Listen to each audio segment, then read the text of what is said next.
Welcome back to part 2 of Unmasking Sensitivity. So a little disclaimer, a little housekeeping, as my therapist would like to say. Thank y'all for bearing with me with these random breaks in between the video. I don't have that little fancy camera. I'm doing all of this on my phone, and I'm doing all the editing, all of that. So a lot of times I just don't have the space. And when I try to download it on that edit app, space is always the issue. So I always have to just honestly flow with it and reconvene and see what works for me. So that's not like an excuse of this is why my videos as far as content, but it's more just thank y'all for bearing with me. Like this is what it is. Like one day I'm gonna get them little fancy cameras, but I'm working with what I got, and I'm grateful for that. I'm thankful for that because the word is still getting out. It's still encouraging people. It still is a safe space for me, and that's all that matters. That is the intention behind it. So bless y'all for sticking with me. That being said, I don't remember where I left off, to be honest, with Unmasking. And Messiah just woke up, so I'm gonna try to like condense this. But that being said, unmasking sensitivity. I talked about my opinion, and again, for those who didn't watch the first one, first of all, go back and watch that one. But I just want to redefine what unmasking sensitivity is. It's not sensitivity based off of standards of sensitivity in a negative light. It is acknowledging my own sensitivities, meaning the other emotions that I have that I have mass sensitivity with, like anger, sadness. There's always levels of sensitivity, and as I grow older as an individual, as a woman, and as a mother, I'm learning what those sensitivities are for me, especially as it relates to my son. So I talked about vaccinations, of how fearful I was of the sensitivity, I guess, of others, of what they have been conditioned, what their personal beliefs is. Like, again, I'm not here to bash vaccinated folks or vaccines or your opinion. This is not a debate. I mean, you can make it, but it's pointless because we all have an opportunity to share our values. Opinions, but to me, it's deeper because it's values. This is what I value in my life and in my wellness and for my son. So, and it's okay. That's the whole point of it. It's okay. There's nobody perfect in their way of doing things. And if they think so, that's like ego control. But here we go. We're going to backtrack it. So I wanted to talk about breastfeeding as well. I think that's where it cut off. And again, if this is a little everywhere, it is what it is. But breastfeeding for me, I absolutely love watching other people's breastfeeding journey because it is very different for other people. For me, being a holistic individual, I wanted breastfeeding, you know, formula ain't it. Formula has all the synthetic things and blah, blah, blah, blah, blah, which is true. Do your research on that. Read the ingredients. Please, please, please read the ingredients on what you are intaking and what you are putting in your body and what you're allowing with your kids. That's just my 2 cents. And so what I have read in formula, I did not like. Similac is the one they're pushing in hospitals. It makes sense. I don't know the marketing behind it. I don't know the money aspect behind it, but Messiah did not take well to that. I did breastfeed for the first 2 months. I just stopped like a couple weeks ago because he was having issues with latching at first. He was not considered preemie. He was considered late preterm. Because he was 36 weeks, he didn't need NICU and all of that, but breastfeeding was a struggle for us. Mentally, it was a toll. I was dealing with preeclampsia, for those who have watched like my birth story and things like that. All these issues came as a surprise. So all that being said, because I was dealing with high blood pressure issues that I never had to deal with before, it mentally was messing me up. Breastfeeding was taking a toll on me, and I was honestly I found myself having to unplug. I know I acknowledge that, but I want to really dissect what that means. Unplug, meaning I'm unplugging from just one narrative. So like I was following women who were sharing, you know, they were breastfeeding 8 ounces, a whole gallon or whatever the case may be. And that's beautiful. But like for me, there was a sense of jealousy. There was a sense of feeling inadequate as a woman because I was nursing, but either my experience was he was screaming at the top of his lungs, like my breast was like the worst thing possible for him, or he would eat but it wasn't that long. And I know, there's a lot of research that says if your baby's eating and gaining weight, that's all that matters. But for me, I was like, he eats and it's not enough. So I was supplementing formula. But even with the mix of breastfeed and the formula, he was having gas issues, which caused a lot of fussiness in him, which was very taxing on the mental health. Remember, I made a video, I was like, I don't know about this motherhood thing. Like, I love it, but I don't. That's why, because it was just taking a toll of the consistency that was needed. And I felt terrible. I felt like there has to be just this one narrative, because that's all I'm seeing on social media. That's all I'm seeing. Like, I was putting my own pressures on myself. Here's to say that there's nothing wrong with breastfeeding, but I also had to acknowledge another narrative, that formula. And so when I unplugged from just one narrative, I started plugging into different journeys of women and what their breastfeeding journey was. Some women, they supplemented like me. Some women only breastfed for 2 weeks and they was like, I'm done, I can't do it. And whatever your story is, it does not equate to your sensitivities as a woman of I shoulda, coulda, woulda been doing this. And this is not to bash people who breastfeed as well. It just doesn't come naturally as what I thought it was going to be. I did not pump every 2 hours like I was supposed to be doing. Like, this is just the realities of what I was going through mentally. I just couldn't do it. And I was fearful that if I woke up every 2 hours and get my rest, my blood pressure was going to go up. I was going to have to depend on medication. I didn't want to depend on my holistic way. Like, it was so many intrusive thoughts that I was honestly afraid of speaking up on, because again, I was internalizing, I'm a failure, I'm this, I'm negative, blah, blah, blah, blah, blah. What type of holistic person are you to depend on formula? Like, that's what my mind was telling me. You preach X, Y, and Z, but you can't even do this. Like, I felt like an imposter. And realistically, it's understandable. The circumstances were very understandable on why I couldn't do the things that I had wanted to do. But that's the thing about motherhood. Anything that you have set in place, which is, I said in the first one, I can be very rigid.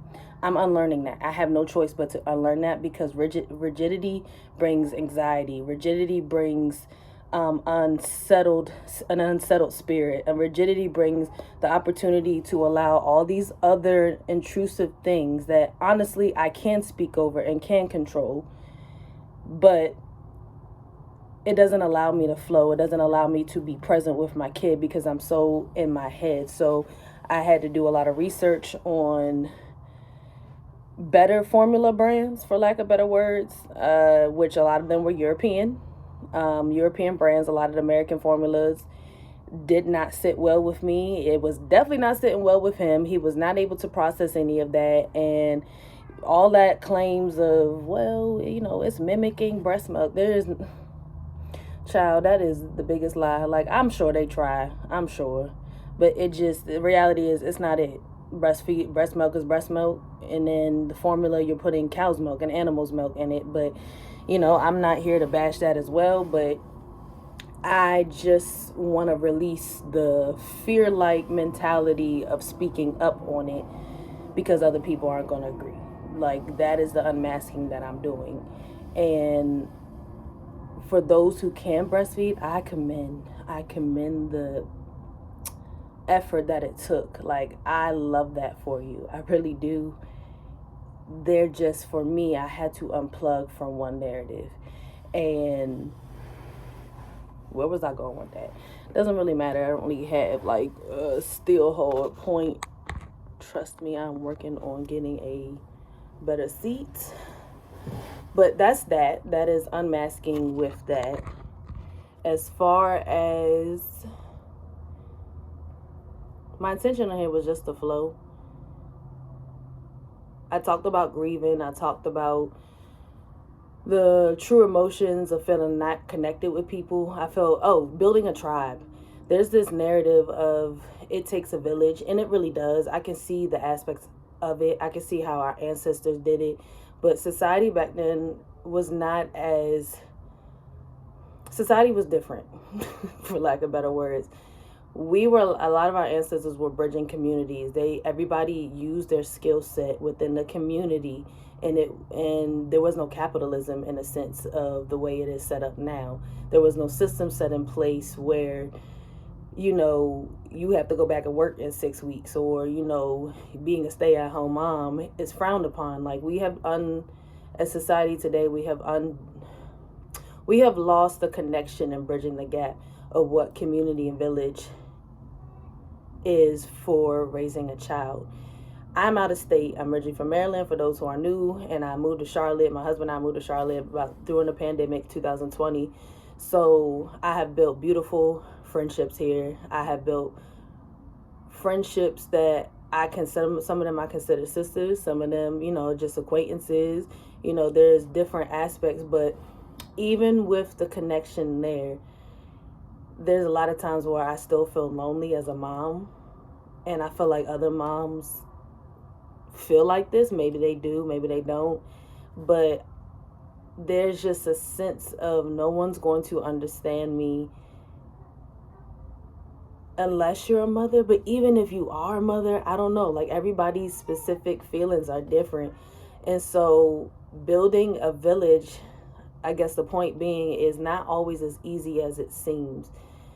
Yes, the accountability is asking for help, being willing to give grace and give people the space to allow to help. But there are situations where the reality is it's on you. It's on you. You know, people have their own lives, people work, people, you know, have their own activities outside of work, especially single folks, people who don't have kids. You know, you might be married, you might be single, doesn't matter. But, like, there's a level of independence you have as yourself because you don't have the responsibilities. And I don't know why I said it like that. But, you know, and that's okay. But I think those are the moments where I'm just like, for a second, I'm like, dang, would it have been different if I stayed in Maryland? I don't know. That's the reality. I don't know. I'm sure a lot of people who were like saying, well, are you about to move back? I'm sure they have, you know, their good intentions in helping. But the reality is, since my mom has passed, I don't feel like Maryland is a sense of home or security for me anymore. I don't. And because of the great loss, it's paired differently now. And so, like, to move outside of that space and that environment, I feel like I'm able to cultivate new things as far as a village, new ways of thinking, a son. I never saw myself moving out of my home state and then raising another kid. Again, not necessarily by myself, but by ourselves, because, you know, it's not as easy for people to commute down here. I have had family members and friends, like, my shout out to my cousin and my aunt.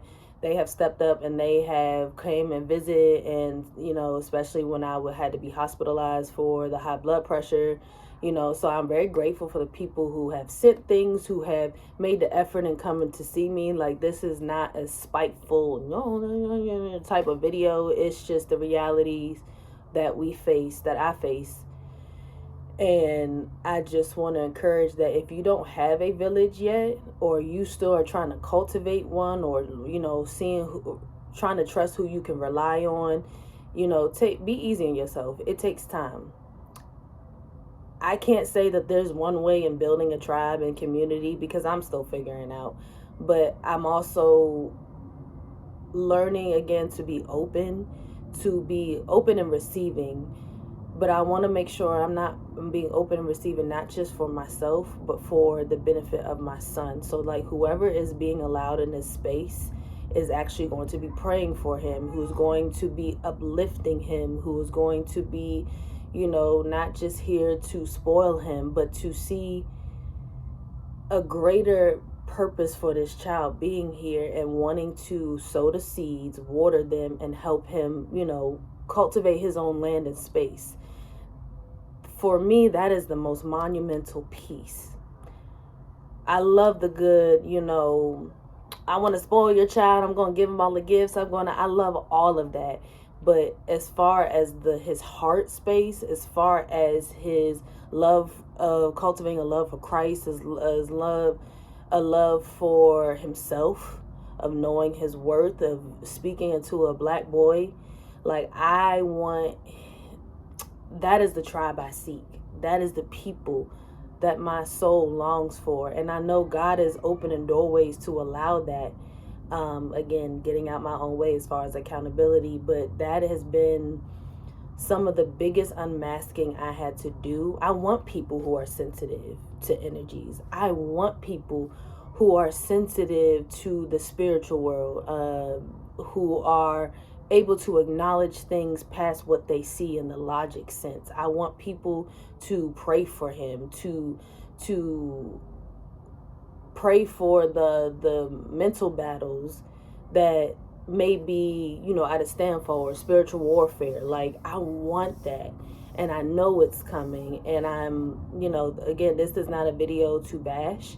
This is just a video of the light of honoring myself, my needs, my wants, and as a mother, as a woman, but also for Messiah. And I'm so grateful for the people who have shown that, for the people who are shown up when they could, when, because they want to. And, I struggle with finding godparents for him.